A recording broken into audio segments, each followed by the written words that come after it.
Hello, viewers. Welcome back to the True Crime series, where the crimes are cold, but the narrative is still charming enough to keep you from clicking off. If in part 1 we saw Zodiac coldly killing people at night, then part 2 will open with the moment when the whole of America sits at the breakfast table, opens the newspaper, and is stunned. On the front page is not war news, not discount ads, but strange symbols: circles, triangles, crosses, squares. A long code that covers the page, with a message from a murderer. Print it, or else there will be more bloodshed. Boom. Just one ultimatum. The entire press system trembles. If they don't print it, they are afraid that he will kill more. If they print it, it'll be like turning the newspaper into a personal bulletin board for Zodiac. In the end, they choose to print it. And, as expected, millions of Americans are both scared and excited to pick up their pens to try to solve it like a Sunday crossword puzzle. A killer turned guest editor, turning the whole society into a code-decoding fan club. In this part 2, we will decode the legendary letters and codes that the Zodiac sent to the press and the police. From the hair-raising declaration, "I love killing people," to the codes that took more than 50 years to decipher. And as usual, I will lead you through each detail, both chilling and humorous, to see that there are times when the written word can sow more fear than blood.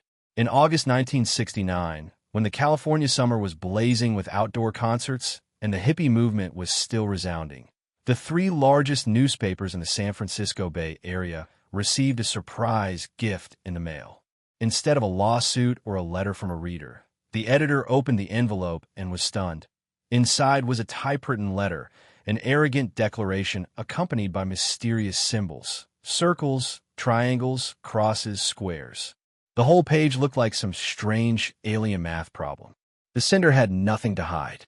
He openly identified himself as the killer of the Lake Herman Road lovers and the Blue Rock Springs couple. He described the crime scene in cold detail, details known only to the police and the killer. And then he set a condition: print this code on the front page of the newspaper. Otherwise, by the end of the week, I will kill dozens more people. I will roam around killing indiscriminately until you do. Yes, he didn't just kill, he knew how to promote himself. The 3 newspapers, the San Francisco Chronicle, the San Francisco Examiner, and the Vallejo Times-Herald, were in a panic. If they didn't print it, hundreds of people could die. If they printed it, they would become the killer's megaphone. It was a case of play or die, don't play or die. Finally, after tense meetings, all 3 agreed to print it, but each printed a different section, so that no one would monopolize it, and also to avoid making the killer the star of any one newspaper. And so the next morning, millions of Californians were startled when they picked up their morning papers. Instead of war news or supermarket discounts, the front page was filled with rows of strange symbols: increment circle plus circle times. People were trembling, curious, and excited, as if they had been given a new game. Some exclaimed, "Oh my God, a killer is sending us a message." Others sat down, pencil in hand, and tried to decipher it as if it were a Sunday crossword. Yes, this is the paradox. A killer turns the whole society into players in his sick game. The police were both angry and helpless. They knew they had been led by the nose. By sending the letter, the Zodiac had hijacked the airwaves, turning the press into a tool. But they had no choice. If they ignored him, he might kill again. If they responded, they would play his game. Thus, the entire legal system and the media were forced to play the Zodiac's game, whether they wanted to or not. In the days that followed, thousands of people tried to crack the code. They gathered in cafes, living rooms, even offices, drawing diagrams, substituting letters, and combining symbols. The press called it cryptomania. But the most shocking thing came from an ordinary couple, Donald and Betty Hardin, high school teachers in Salinas. One evening, they decided to give it a try. Donald thought, if this was a real code, he would start with a familiar phrase like "I like killing" or "I am Zodiac." They sat guessing letters, piece by piece, and in just a few days, the entire 408-character code was solved. And the result sent shivers down America's spine. I enjoy killing people. Killing people is more fun than hunting wild animals, because humans are the most dangerous species. When I die, I will be reborn in the hunter's paradise, and my victims will be my slaves. Reading that passage, the public was not only shocked, they really shuddered. This was no longer an ordinary, cold-blooded killer. This was someone who considered human life a pastime, considered killing people a pleasure, and more importantly, he wanted the whole world to read his sick manifesto. The press immediately hailed the Hardins as civilian heroes. While the police and experts had their heads broken, the two teachers successfully decoded them. They were interviewed, photographed, and even turned into TV characters. But more importantly, the Zodiac message had spread nationwide. From a local case, the whole of America now knew about the Zodiac. People talked about it in supermarkets, in schools, on buses. Children shivered and told each other stories about the Zodiac monster before bedtime. Scholars began to analyze psychology. This is a paranoid person who thinks he is God. Sociologists discussed. This is proof of the power of the media to amplify crime. The police had a headache. To catch someone who doesn't want to run away but wants to be famous.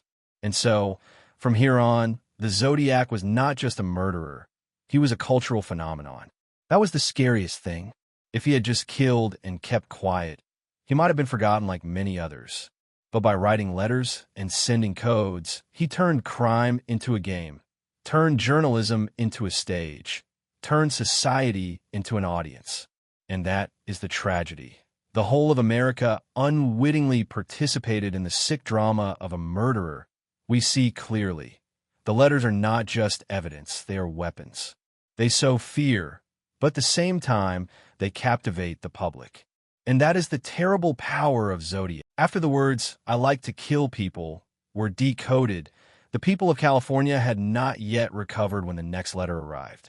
In August 1969, the San Francisco Examiner received another envelope. Inside was a letter that began with the chilling greeting, "This is the Zodiac speaking." That was the first time he gave himself a name, and from that moment on, American criminal history had an immortal brand, Zodiac. He was no longer just a faceless killer in the night. He had become a character with a name, a symbol, a style. He even had his own logo, a crosshair circle, which looked like a sniper scope. Yes, congratulations, America had just been given another free brand of horror. In the letter, Zodiac not only confirmed the previous killings, he also challenged the police. "You will never catch me because I'm smarter than you. I will continue to kill until you play my game. And you will like it." The tone was both arrogant and sick, and somehow darkly humorous. He wrote like a screenwriter, turning each letter into a television episode. And the press, unfortunately, was forced to print it because they could not ignore a man willing to kill to prove his truth. People read the letters with both horror and curiosity. Some even praised his strange writing style. Someone else quipped, "He is a criminal and knows how to promote his brand. He must have studied marketing." But behind that bitter smile was real fear. In a subsequent letter to the Chronicle, Zodiac threatened to shoot the tires of a school bus and hunt each child as they run out. Imagine you were a California parent at that time. Reading that, would you dare let your child get on the bus again? Society panicked. The government had to arrange police escorts for buses, even snipers along the way. Innocent children did not understand why there was a police officer following them, while their parents' hearts were pounding every morning. No murderer in America had ever dared to write such a blatant threat to children on paper. And no one had ever turned the police into pawns to run after them like that. The police were furious. They had already been criticized by the public for not catching Zodiac, and now he was openly teasing them.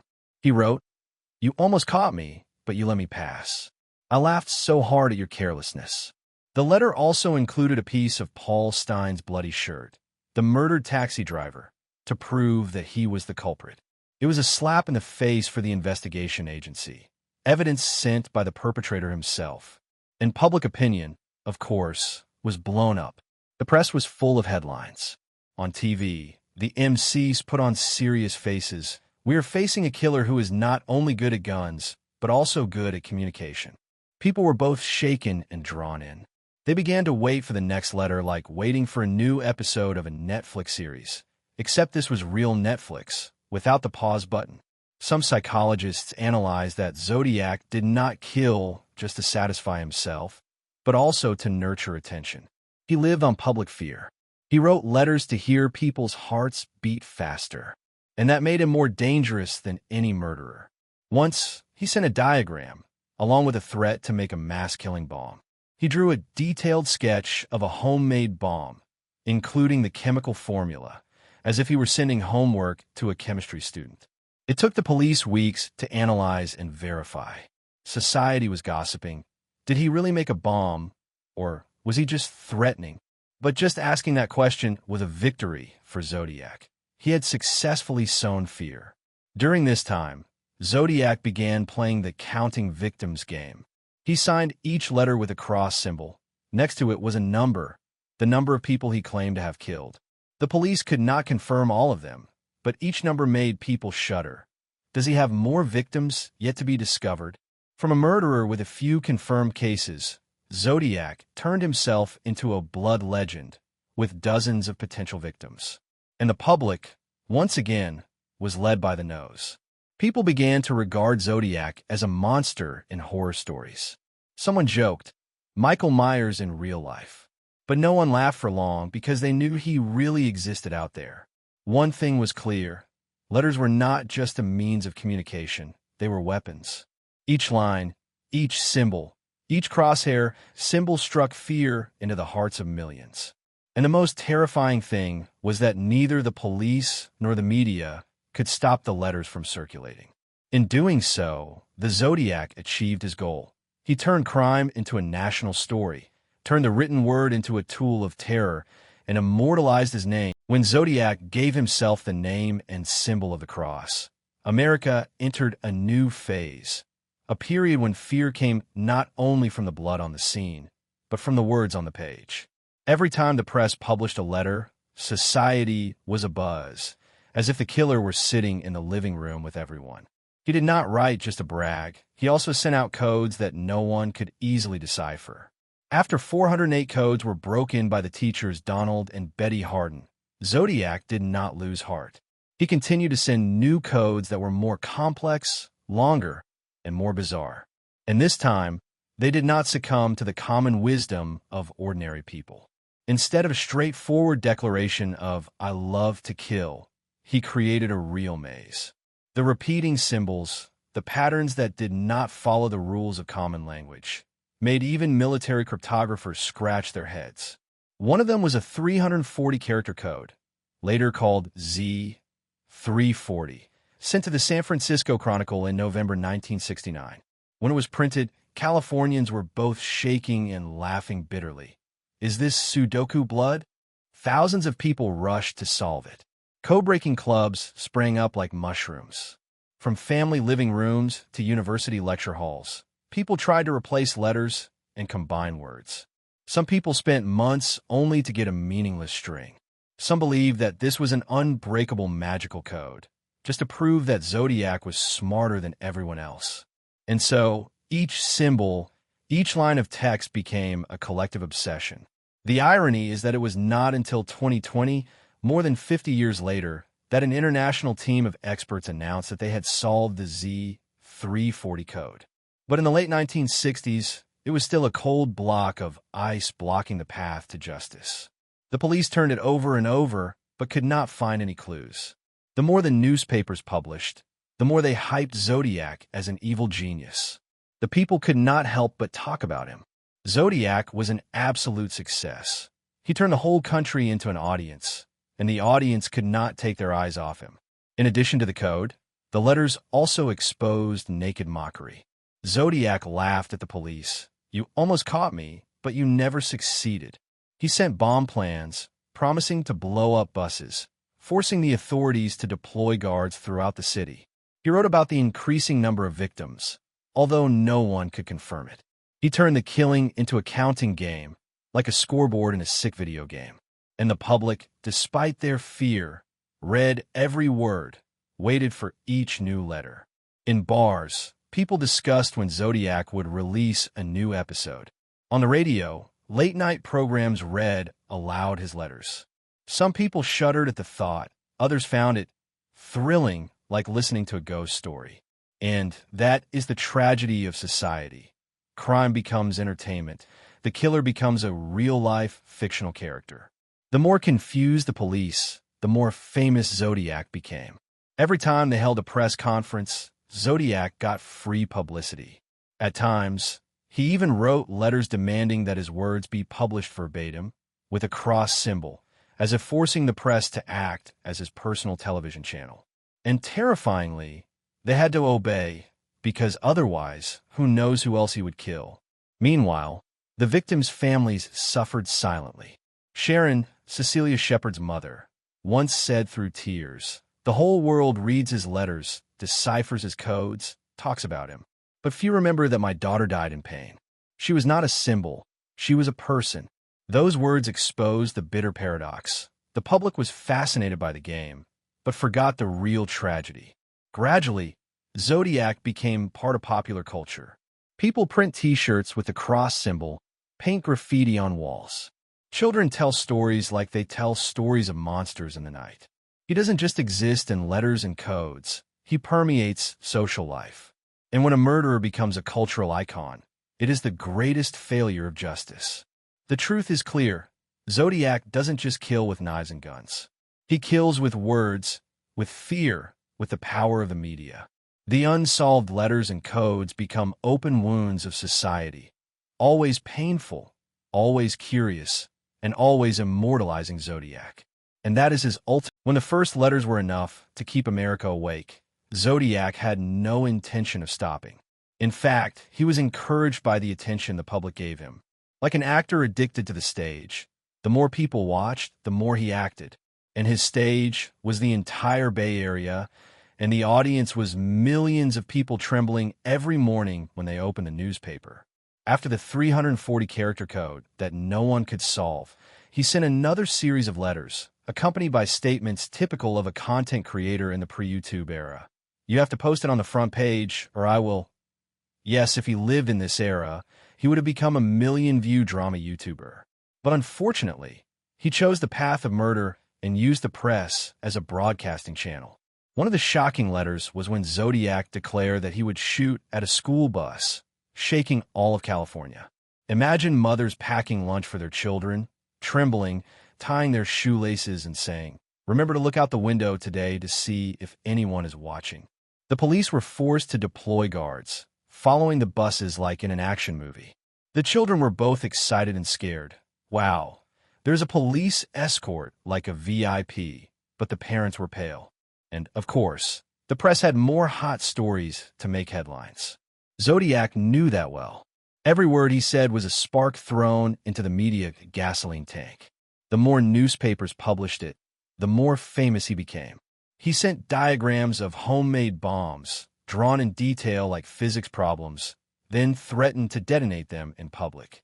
The police had headaches. Military engineers had to sit down and analyze, can this bomb really explode? And in the meantime, the public reading the newspaper both shivered and curiously learned the formula, as if they were watching the show Creativity with the Killer. What was even more frightening was that in the letters, Zodiac constantly taunted the police. He detailed how they had almost caught him in San Francisco after the Paul Stein case, but had let him slip by. It was a slap in the face to law enforcement, turning them into a public laughingstock. And once the public laughed at the police, Zodiac had won another round. The 1970s ushered in a widespread obsession. People both hated and couldn't resist the Zodiac. People began to regard him as a myth. Crosshairs were painted on the walls of bars. Young people discussed whether he was a cryptographic genius or just a madman. Late-night radio shows opened for call-in listeners to share theories like, "Zodiac is my neighbor," or "I think he's a postal worker." Society became a giant chessboard, with each citizen a haunted pawn. The police were exhausted by the invisible chase. They received hundreds of calls reporting fake news, from people who wanted to be famous, from people with delusions, or from neighbors who hated each other and reported for fun. Some even imitated Zodiac's voice to tease them. The police were angry, helpless, and wasted thousands of hours of work. The media didn't care, because the more chaos, the more newspapers sold. And that was the perfect vicious cycle that Zodiac created. He didn't need to kill more to maintain his appeal. With just one letter, he shook the whole system. It's worth noting that in many letters, Zodiac deliberately sowed ambiguity. He boasted of more victims than actually happened, making the police not know what was real and what was fake. He hinted at unreported cases, forcing the investigation agency to reopen a series of old files. He sowed doubt in every street corner, and the result was that the public whispered to each other, maybe Zodiac is right next to us. Who knows, he might be my colleague. That fear permeates everyday life, making everyone hypervigilant. A strange look can turn into suspicion. A quiet neighbor can be seen as a monster. And that is the spiritual power that Zodiac wanted to achieve. In a way, he succeeded. Not only did he kill, but he also disintegrated social trust. The victims were lost forever, the family suffered, but the name Zodiac lived on in every story. We see a sick game that has completely gone beyond the scope of ordinary crimes. It becomes a psychological battle, where an anonymous person uses pen and paper to make an entire state tremble. And most frighteningly, the more he writes, the more people read. The more he threatens, the more people are curious. The more he mocks, the more society is sucked into the vortex. That cat-and-mouse game is not just between Zodiac and the police, but between Zodiac and the entire public. And at this point, the cat is him, and the rest of society is. As the 1960s drew to a close, California was no longer a paradise of peace and love, but a stage for a faceless man whose every word he wrote made millions of hearts skip a beat. Zodiac's letters were not just evidence. They were weapons of mental terror, tools for him to sow fear in every corner of society. And more people realized that he did not only kill with knives and guns, he killed with words. The letters sent to the newspapers became live TV shows that the entire state of California was forced to watch. People waited anxiously. The police were on high alert, and the press did not miss the opportunity to sell more newspapers. And so, Zodiac was both a murderer and a sick content producer, controlling the media and the public as if they were all puppets in his hands. There were letters that were long. There were short but haunting ones. He sent bomb plans, bizarre philosophical manifestos, and codes that baffled experts. Some were solved, revealing the cold-blooded ideology of, I prefer killing people to hunting animals. Others, like Z-340, were not solved until 2020, and a few other codes remain mysterious to this day. That means that more than half a century later, Zodiac is still talking to us through symbols that no one has been able to explain. And that is how he is immortal. While his victims die, while their families live in pain, the name Zodiac still rings out every time a new group tries to decipher the code. The police are helpless. They receive dozens of letters, hundreds of false clues, thousands of false calls. They know they're being led by the nose, but they cannot ignore it because in case those lines contain real clues. And so, they fall into the vortex created by Zodiac, chasing and being mocked by him. The entire powerful American legal system became a farce under the pen of an invisible man, and the public could not stop. People read his letters like they were reading mystery novels, discussed them like they were analyzing movies. Some saw him as a monster, others as a genius. Some even admired him, collected his articles, and regarded him as a dark idol. And that was the most painful failure, when a murderer becomes a pop culture icon. Because the more people talked about him, the longer he lived. The deaths of Betty Lou Jensen, David Faraday, Darlene Ferrin, Cecilia Shepard, Paul Stein were overwhelmed by symbols, codes, and sick jokes. And although the police always reminded people to not forget the victim, society only remembered the symbol of the cross. By the 1970s, people had become accustomed to receiving a new letter from time to time. Each time, newspapers sold well, television was hot, and the public was nervous. Zodiac doesn't need to kill more, he's still there. And by doing so, he succeeded in making himself a living legend. The fear isn't just that he can appear anywhere, but that he's never silent. With just one envelope, One stamp, one line of text, he can shake the entire state. And even when he disappears, the letters continue to haunt, still be studied, analyzed, still make people wonder. Who is he? What does he want? And is he still alive? Chapter 5 ends with the chilling truth. Zodiac has achieved his greatest goal. Not only did he kill, he made the whole society remember him, talk about him, decode him. He has forever attached the name Zodiac to history, not just as a murderer, but as a symbol of impotence, of the media game, of a ghost that never goes away. And if you thought these letters were enough to shake America up, then prepare yourself, because Part 3 will take you into an even more intense phase. The search for Zodiac and the mysterious list of suspects. In Zodiac Killer Mystery, Suspects and Clues True Crime Documentary, Part 3, we will delve into every clue, every suspect, from the odd neighbor to the quiet ex-soldier, and even those with alibis who still can't escape the eye of suspicion. Don't miss it, because if Part 2 was about the words that sow fear, Part 3 will be about the people put under the microscope of justice. And maybe one of them is Zodiac.